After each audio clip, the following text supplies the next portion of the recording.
안녕하세요. 한국과 연이 깊은 외국인들의 사연을 전해주는 감동사연 채널 왈칵입니다. 오늘의 사연자분 안녕하세요. 안녕하세요. 저는 현재 미국에서 살고 있는 자스니타라고 합니다. 만나서 반갑습니다. 저희 아버지가 미국에서 사업을 하고 계시는 것이 있어 미국으로 이민을 제안하셨고, 저도 이스라엘에서 살고 있는 것에 환멸감을 느꼈던지라 새로운 곳에서 새 삶을 시작하고 싶었습니다. 저는 이스라엘에 23년을 살았습니다. 어렸을 적부터 총을 들고 해변을 누비는 여군 언니들이 멋있어 보였고, 나도 꼭 크면 저 언니들처럼 여군이 될 것이라고 다짐했습니다. 그렇게 저는 시간이 흘렀고 운이 좋게도 그냥 여군보다는 특수부대로 보직을 맡을 수 있었습니다. 제가 속한 부대는 카라칼 대대였습니다. 아프리카 야생 고양이에서 이름을 딴 이 부대는 과반수 이상이 여성으로 채워져 있죠. 항상 두꺼운 전투복 차림에 총기를 어깨에 둘러맨 여군들이 많이 있습니다. 항상 수십 발의 실탄을 장착한 3kg 남짓한 타보르 소총을 소지하죠. 카라칼 대대 이집트와의 국경 경비옥은 약 단속이기 때문에 훨씬 강도 높은 훈련을 받습니다. 전투부대이기 때문입니다.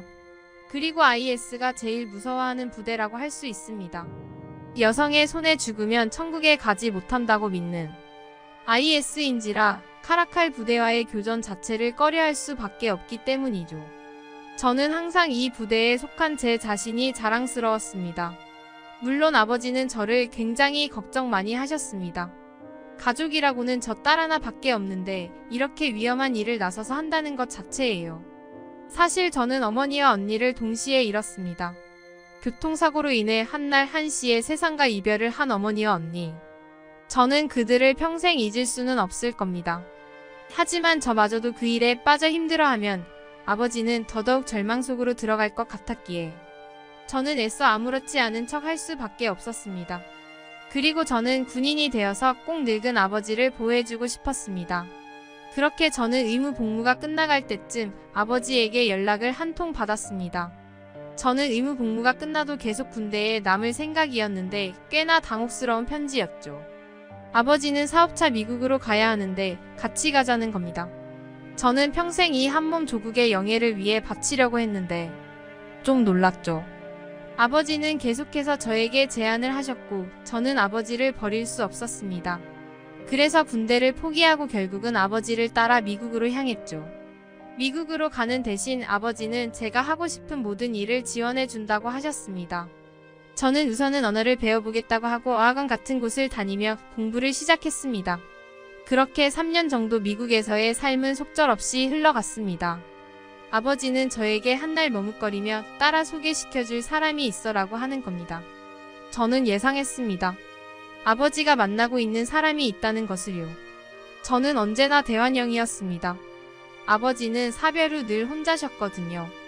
그런 아버지와 함께 해줄 동반자가 있으면 좋겠다 생각했어요. 처음 만난 새어머니는 조금 놀랐습니다. 동양인일 거라고는 생각도 못했기 때문입니다. 그렇게 둘은 서로 재혼을 하게 되었고 아버지 집에서 새어머니는 지내기 시작했죠. 새오빠도 생겼습니다. 새오빠는 아직 대학원생이라고 들었습니다. 같이 살아야 한다는 소식에 저는 싫었지만 새어머니가 너무 좋으신 분이기 때문에 제가 참기로 했습니다. 처음에는 친해져 보려고 했습니다만 솔직히 제가 좋아하는 인간 유형은 아니었습니다. 저는 좀 활발하고 외향적인 편인데 반해 새오빠는 조용하고 방 안에만 있었기 때문이죠. 그래서 저희는 너무나 서로 상극이었기에 가까워지지 못했습니다. 저희가 잘 지내길 바랐던 새엄마 아버지는 가족여행을 제안하셨고 저희 가족은 프랑스의 파리로 여행을 떠났습니다. 그곳에서 저희는 재밌고 행복한 시간을 보냈습니다.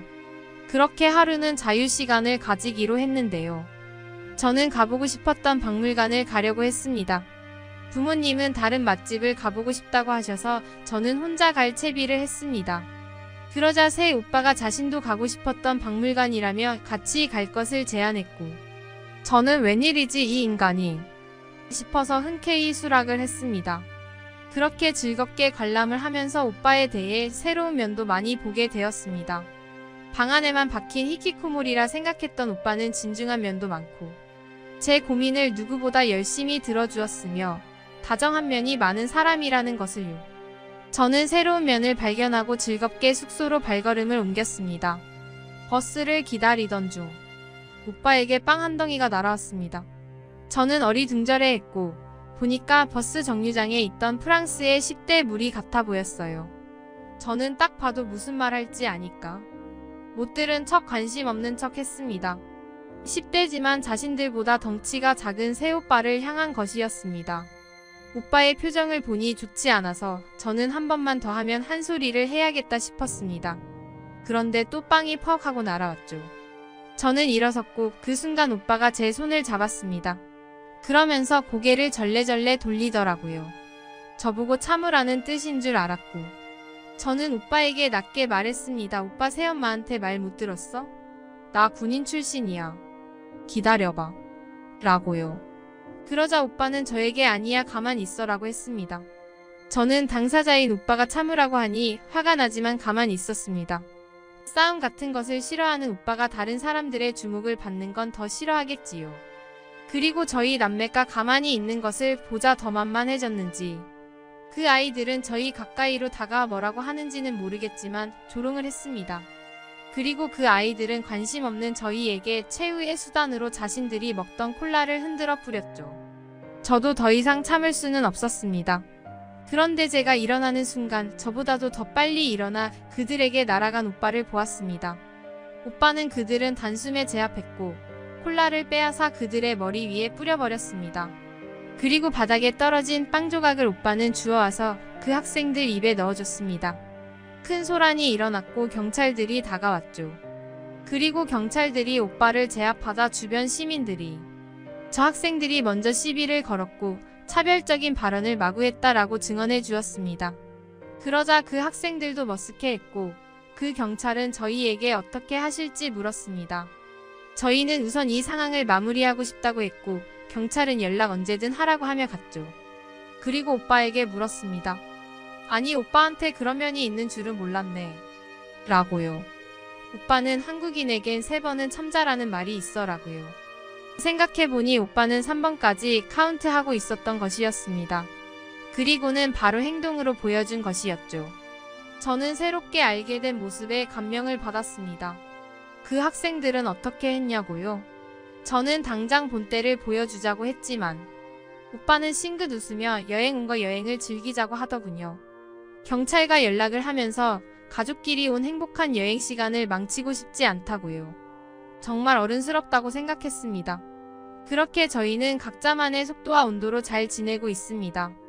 부모님도 묘하게 달라진 저희의 관계의 발전을 느꼈지만 딱히 묻지는 않으시고 흐뭇하게 바라봐주고 계십니다. 저희 가족은 미국에서 현재 잘 지내고 있고 저도 오빠에게 많은 도움을 받으며 살고 있습니다. 지금은 정말 친해져서 같이 파티도 가고 그렇게 지내요. 오늘 제 이야기 들어주셔서 감사합니다. 네, 자스니타님 사연 잘 들었습니다. 오빠분의 대처가 정말 현명하고 어른스럽네요. 이상 감동 사연 채널 왈칵이었습니다. 감사합니다.